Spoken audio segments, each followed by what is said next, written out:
Pangalawang tanong, sabi po dito, sabi ni Dors Royo Salwage, totoo po ba na may prutas na bawal sa diabetic? O, Dok. Parang napakagandang sagutin ito eh. Kaya nga, Dok eh. Eh kung may prutas na bawal sa diabetes, dapat matagal na ako may diabetes. Eh lahat ng prutas kinakain ko. Totoo, Dok. At saka, Sa looban ng halos magpipitumpung taon na ako eh. mm, Eh hindi naman ako nagkaroon ng diabetes kung kumain ako ng saging, isang katerbe. Pag kumain nga ako ng pinya, ginujuice ko yun, hindi naman tumataas ang blood sugar ko eh. Kasi may mga codependency yun, intricate tapestry yun eh. May presence ng enzymes yan. Yes. May presence ng vitamins yan. Lahat ng mineral family nandyan na. Kaya pagdating sa loob ng katawan, neutralized na. amen. Alam mo, Dok, may isa pa akong naisip na talagang pinaka-naaakma doon sa katanungan niya. Meron ba, Dok, na ginawang prutas o inimbento ang tao na prutas? Wala. Wala. Ibig sabihin, mga kaibigan, walang prutas na bawal sa diabetic. Bakit?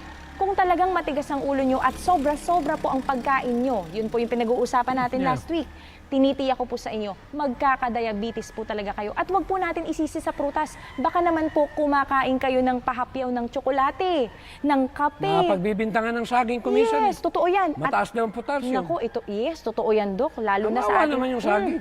Totoo yan, Dok. May Kaya- nakita ka bang unggoy na nagka-diabetes na tumaas ang blood sugar? Wala, Dok. Pero ang point ko lang ito, kung may diabetes ka, lagi nating isipin na kahit natural yan at maganda yan, lahat ng sobra, Masama. Totoo po.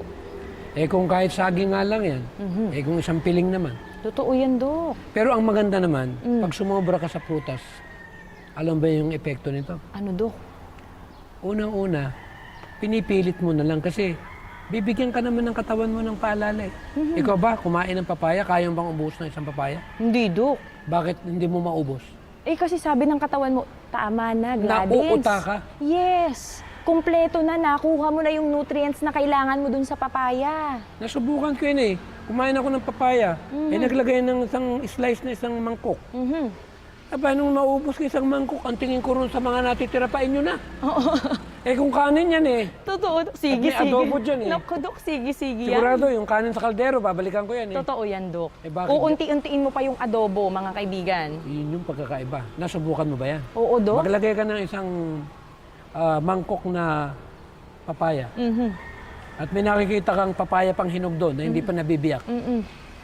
Pag naubos mo yung isang mangkok na papaya, anong mararamdaman mo? Ayoko nang Babalik- tignan yung papaya. Ayaw mo na, bakit? Kasi busog na nga ako, nakuha ko na yung nutrients. Kaya ito, mga kaibigan, ibabahagi namin sa inyo yung matataas po yung glucose or glycemic index ng iba pong mga prutas para aware tayo. Katulad ng pakwan, Dok, katulad ng saging, katulad po ng pinya, katulad po ng mangga, ng lychee at dried dates. Ulitin natin, watermelon, banana, lychee, dried dates, yung ating mango at yung ating pong pineapple. Pero, ang lahat po ng sobra, mga kaibigan, alalahanin po natin, ang lahat ng sobra ay nakakasama. Huwag po nating isisi sa prutas. Ito pa, isang study, Dok, about sa ating pong mga saging. Ang sabi po ng Healthline, March 2023, this year lamang po, sabi dyan, how bananas affect diabetes and blood sugar.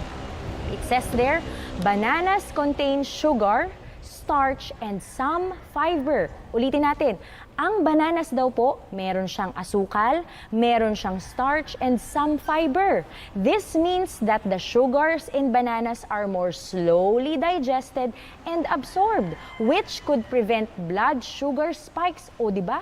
Isang pag-aaral na po ito. Ibig sabihin, huwag nating isisi doon sa hinog na saging. Kung hindi, alamin natin kung sumosobra na ba tayo sa pagkain ng saging. O, di ba, Dok? Ako minsan, napakaganda talagang tinatakil itong mga ganito. Kasi ako, sa experience ko, sa tagal ko na sa natural way. Iba naman 35 years eh. Pero lahat naman ng mga pumunta sa akin eh, hindi ko naman pinagbawalan eh. Basta ang pinopoint ko lang sa kanila, huwag na silang kumain ng flesh food, yung stimulating. Kasi mabilis namang ma-absorb yan. At ang good news ito, kunyari may diabetes ka. Pag ang ginamit mo na pang-raise ng blood sugar mo, assuming na bumaba, eh yung prutas, kunyari kumain ka ng saging, nare-retain sa katawan ng matagal. Totoo, Dok. Hindi bumababa agad. Yes, hindi katulad nung candies natin. Nakukuha mo yung energy mo. instant pa. Ang tawag niya instant energy. Pero Na ito, natural instant energy. at hindi ito nawawala kaagad. Kaya doon sa may mga diabetes, sa halip na may dala kayong candy sa bulsa nyo, bakit hindi ka maglagay na lang Prutas. ng saging, ilagay mo sa, di ba, yung shoulder bag. Ang laman, kung ano-anong mga, kumbaga sa kababayan, mga pabango, Oo. mga makeup. Saging nga ilagay nyo ron. Yes. Pag meron na kayo nabibili ngayon, ilalagay mo lang dito, sa braso mo, malalaman mo. Parang relo. Bumababa yung blood sugar mo. Pag tiningnan mo ganun, kahit nawawala ka na sa isip mo, alam mo tumingin ng numero. Na bababa, may saging ka. Alam mo na, within 1 minute to 2 minutes, gaganda na yung blood sugar mo.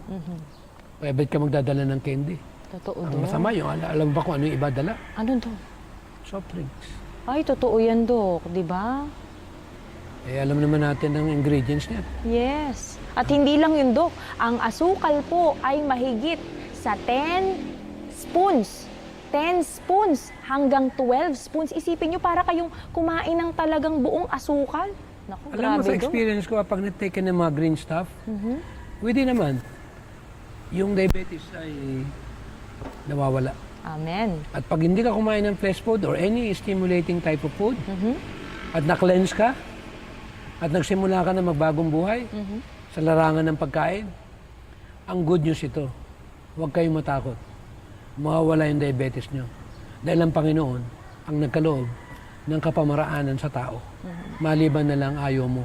Dahil nakadepende ka na sa pagkain na kasanayan mo. Totoo, Dok. May mga tao kasi hindi bali nang mamatay. Yes, Dok. Basta nakatikim ng masarap. Kasi mamamatay din ako. Yan ang mga Hindi ba sinasabi maraming ng iba. naninigarilyo na kinakausap ko? Sabi nila, hindi na raw nila maihinto na Naku, na raw hindi sila yan doon. totoo, Dok. May Hindi kilala ako na Hindi raw hinto nila kaya eh. hinto. Wala ka na magagawa doon. Choice na yun eh. Yes, choice talaga mga It kaibigan. is really a choice. If you choose to continue doing that, then there's no remedy. That's Especially true. with diabetes. If you are not going to change your lifestyle and to continue eating your favorite food, wala na tayong magagawa dyan.